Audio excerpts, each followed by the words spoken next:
In this video, I'm going to be doing an in-depth deck profile of my zombie deck that I placed first place with, going undefeated 7-0 in the Premium World Championship qualifier number 57. This is the zombie deck that I played with. A lot of people might actually be surprised, but I actually made this deck less than about 30-45 minutes before the tournament started. Even though I've been practicing with Warriors for many months, I decided I really wanted to change it up for this tournament, and I've actually been playing a lot of other formats recently, a lot of old retro formats like Critter and Imperial and other things like that, and I've also been playing some Edison, and I have thought a lot about what would happen if Chaos Turbo, the most dominant deck in GOAT format, were to be in Edison. And I was thinking about it, and I really think that it would just get absolutely steamrolled in Edison, because Turbo is super focused on card advantage, and in Edison, pretty much nobody cares about card advantage almost at all. It's all about doing like 5,000 damage per turn, you're summoning a bunch of synchros, and that's really the game. What would happen in Edison is that Chaos Turbo would set a Regeki Break or a Jar of Greed, and they would set a Sangan, and then the opponent would summon, do a bunch of synchros, do 5,000 damage, and then on the next turn, they would do another 5,000 damage. It was like Turbo would not have enough time to get set up. So I was thinking, how could I build an Edison deck in GOAT format? And I was also thinking, like, there's really only two ways that you can beat Chaos Turbo. One of the ways is what Warrior does. What they do is they actually negate everything that Chaos Turbo tries to do. Every flip monster, they negate it, right? They negate all of the special summons with Solemn if they have it. They banish all of their monsters from the graveyard so they can't even summon their Chaos monsters. Every single card is there to counter Chaos Turbo and negate everything they do.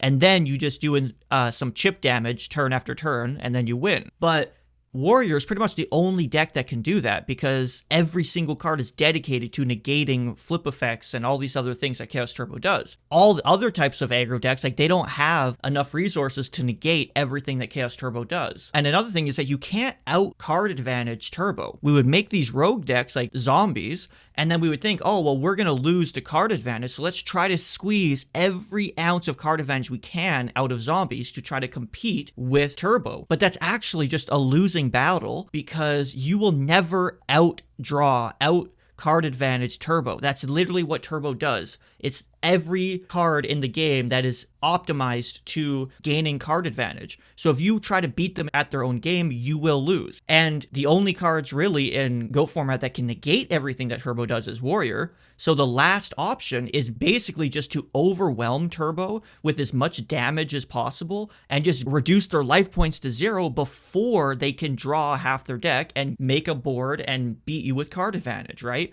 And in Edison, pretty much every single deck can do that. Of course, they have synchros, they have tuners, they can summon giant synchro monsters every turn, basically, do 5,000 damage, no problem. Okay, there is one deck in GO format that can do that, which is Reasoning Gate. If we look at Reasoning Gate, it's a glass cannon. There's no defense here, right? It's not a very versatile deck. It's not well-rounded. It has no defense other than Scapegoat. And because it's all dedicated, you're trying to summon as many big boss monsters as you possibly can in one turn.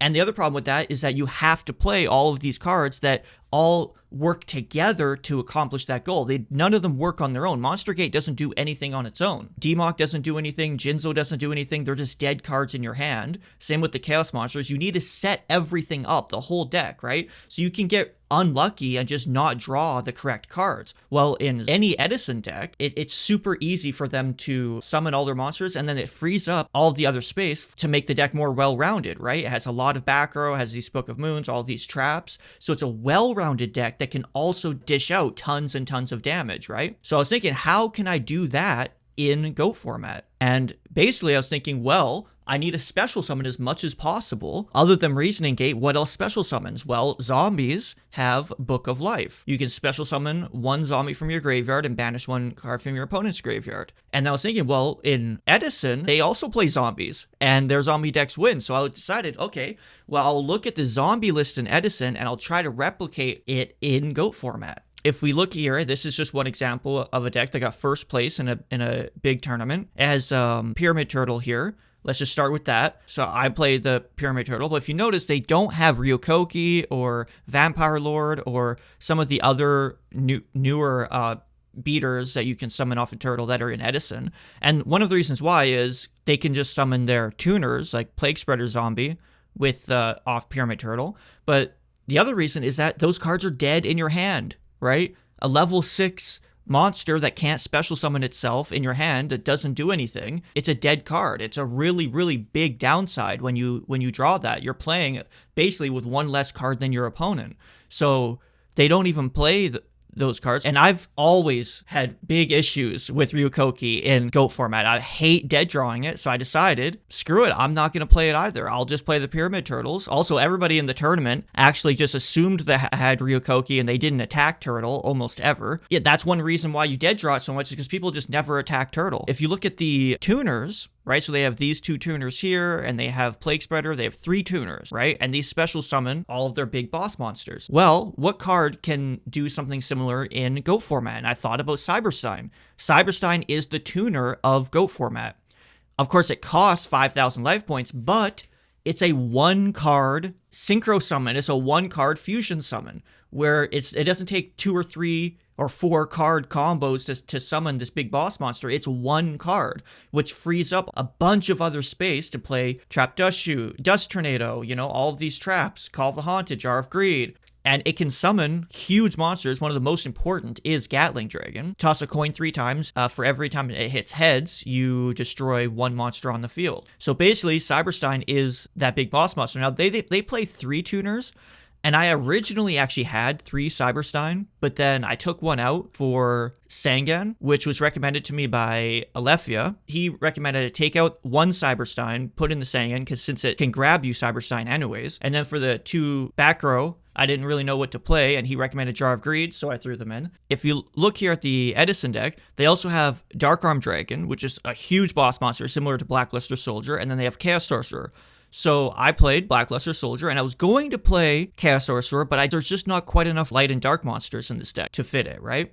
So I was thinking, well, what other monster can special summon itself that frees up another normal summon, and it's a somewhat big boss monster? And I looked at all of the monsters, and this is one of the only ones I could find, really. There's like Gigantes and stuff, but I don't have enough Earths, and also it's only 1900.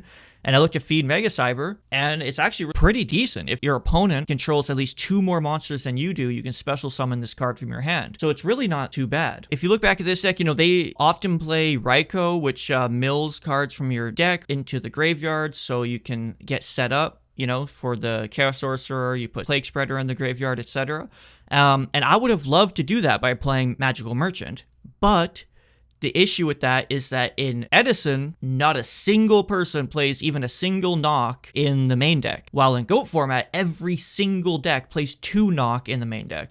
So I decided that it wasn't worth it, so I'll put it in the side maybe. And I think it is a good side card after your opponent takes out their Nobleman of Crossout. Yeah, and then I was looking, so what other zombies can I play? And one zombie that you could play is Regenerating Mummy, which is a decent monster, similar maybe to like these, Goblin Zombie and Mizuki, just like a beater that has like an effect that's decent. There's also Fear from the Dark. And I've always thought that Fear from the Dark was a little bit better because it special summons, right? And a lot of people, pretty much everybody, has always thought that Regenerating Mummy is better because it has 1800 attack. That's the most important thing. And 1800 is just so much better than 1700. But really, I think people are mistaken because most decks don't play 1800 attack monsters other than Warrior. And most decks are not Warrior. I only played 1 Warrior deck in the whole tournament. Most decks are Turbo, and Turbo almost sometimes they main 1 Kaiku, but 99% of the time, they do not main Kaiku. They have no 1800 attack monsters. So 1700 is all you need, because it attacks over Breaker after it gets rid of its token. It attacks over Tribe. Of course, it attacks over Attack Position, Deco, Attack Position, Spy, Sangan, all of the other cards, right? Also attacks over DD Warrior Lady, attacks over Blade Knight when Blade Knight isn't boosted. 1700 is all you need, unless everybody is playing Kaiku. Then, yes, Regenerating Mummy would probably be better. And then the other thing, that reason why a lot of people think that Regenerating Mummy is better, is because when you do special summon, so like let's say your opponent uses Duo, and then you special summon Fear from the Dark onto the field. It's kind of vulnerable during that turn, right? Because it's your opponent's turn. They could summon an 1800 attack monster, attack over it. They could banish it with Chaos Sorcerer or BLS if they already have that on the field, or if they want to summon it that turn. So it's kind of a liability. While Regenerating Mummy just goes back to your hand when it's discarded, so then it's actually safe, and then you can just normal summon it the next turn. But a couple things that a lot of people have not thought about when it comes to this. First of all, I'm trying to win in the first few turns of the game. So the chance that they're going to have Chaos Sorcerer or BLS that are live in their hand or already on the field are very low, because it takes time for them to get their graveyard set up to even summon them in the first place. And most of the time when people use Duo, it's the first turn of the game. If they went first, they can't even attack anyways because it's the first turn of the game. So really, Fear from the Dark is not that vulnerable unless it's mid to late game, and you're trying to win before then anyways. And then the other thing, the benefit of special summoning is absolutely huge. Because just think about it. This deck is trying to win as fast as possible, doing as much damage as possible per turn, special summon as much as possible. So you special summon Fear from the Dark, then on your turn you summon Stein. Well, if you had Regenerating Mummy, you wouldn't be able to do that. You could summon Stein, but then Mummy is still in your hand. Or you could summon Mummy and then Stein is still in your hand. But this way you do an extra 1700 damage per turn on top of your other normal summons, which is actually very, very important. And it did win me at least one game in the tournament where they used Duo, and I had Stein face down set because I knew they probably took out their Nox. They, duoed me. Fear was special summoned. They weren't able to destroy it. They basically passed turn. I flip over Stein, summon another monster, and it's just enough for game. So it's a really, really, really good card, actually. Another really big benefit of Fiend Mega Cyber and Fear from the Dark is that since they special summon, you can tribute them for Zaborg on your next turn, which comes up actually quite a bit. In the tournament, actually, my opponent one time had Abyss Soldier with Sinister Serpent and was bouncing all my monsters every turn and attacking me directly, and they were about to win the game. And they had Mirror Force as well, so I couldn't attack over Abyss Soldier either. What I was able to do, because I set another monster, is special summon the Fiend Mega Cyber and then tribute it for Zaborg, popping their Abyss Soldier, and then I actually ended up winning that game later on. If the Fiend Mega Cyber was something like Ryokoki, I would not be able to do a lot of these plays because it's just a dead card in your hand. You'll never special summon it from your hand. While Mega Cyber, you can special summon from your hand and actually make plays with it. Yeah, so let's go back here. In Edison, almost every deck plays Caius. Caius is an extremely strong card, which we don't have in Goat format. When this card is tribute summoned, remove from play one card on the field. If it was a dark monster, inflict 1000 damage. So it can destroy back row or monsters, and it does 1000 damage, which is really, really good. While we don't have that, we do have Zaborg, and I did need lights. Otherwise, Grandmark, I think, is really good, and Blowback Dragon. But I needed the lights, so I played 2 Zaborg, which were absolutely huge the whole tournament. And for other lights, I played Grandmaster Sasuke and DD Warrior Lady, along with Rhoda, which can search them. And I do think that Grandmaster Sasuke is a lot better than Blade Knight in this deck, because it gets rid of one of the most important stall cards that every Turbo deck plays, which is Gravekeeper's Spy. And Blade Knight doesn't do that. And you really need to get rid of those as fast as possible so you can start doing as much damage as possible before your opponent can draw half their deck, right? So Grandmaster Sasuke was really, really good. DD Warrior Lady is always a good card as well, and sometimes you can get rid of a Spy or a Chaos Sorcerer or BLS that happens to be on the field. Exiled, same thing. Breaker, Tribe, Sangan, I get the Fear from the Dark, the Pyramid Turtle, it's a 2 Cyberstein. For spells, I got Pot of Greed, Duo, Graceful, Snatch, Heavy, MST, staples, Rhoda, 2 Knock, 2 Book of Life, Burial, Call, 3 Dust Shoot. Now, the Dust Shoots were huge this tournament. For whatever reason, maybe I got a little bit lucky. It's like people just couldn't play around it. They happened to draw lots of monsters, Thunder Dragon, and I was able to, almost all my Dust Shoots were live. It was extremely, extremely good. The Jar of Greeds were really good too. Overall solid card, helped me draw my, Stein faster, etc. Dust Tornado was extremely, extremely good this tournament. Oh my god, I drew it a lot. They often just set one back row, so a Zing wouldn't have been very good, even though I love Zing in the main. But In the main deck, most people are just setting one back row, so Dust Tornado hitting the one back row was super, super important. And of course, it gets rid of Snatch Steal, and then of course, Ring, Torrential, Mirror Force. Now for the side deck, it really didn't matter that much, although the Zings were really good. I basically only sided in Mind Control and Zing. I would take out 1 or 2 Dust Shoot, 1 or 2 Jar of Greed, and throw in the Mind Controls and 1 Zing. If I'm playing against Warrior, of course, I would put in the Bottomless and the Sakus and the Swords and stuff, but I only played them once. I can take out the Zaborgs for Jinzo and Mobius game 2 if I'm playing against Warrior. The Merchant, I think, is good, but I didn't really play it much. It's mostly here because Serpent and Merchant were here because I actually was originally going to play Scapegoat and Meta in the side. Then I realized, wait, Warrior is going to side in King Tiger. That's going to completely screw me over. So I just, like, literally 30 seconds before the tournament started, I sided them out and I put in Bottomless and Saku, but I still had Merchant and Serpent in here. And I have a walk. If you notice, there's no Azura Priest or anything to counter Control, which I ended up playing against Control a lot, and I luckily was still able to beat them. But I definitely would put in Azura Priest or some other type of card to counter Control.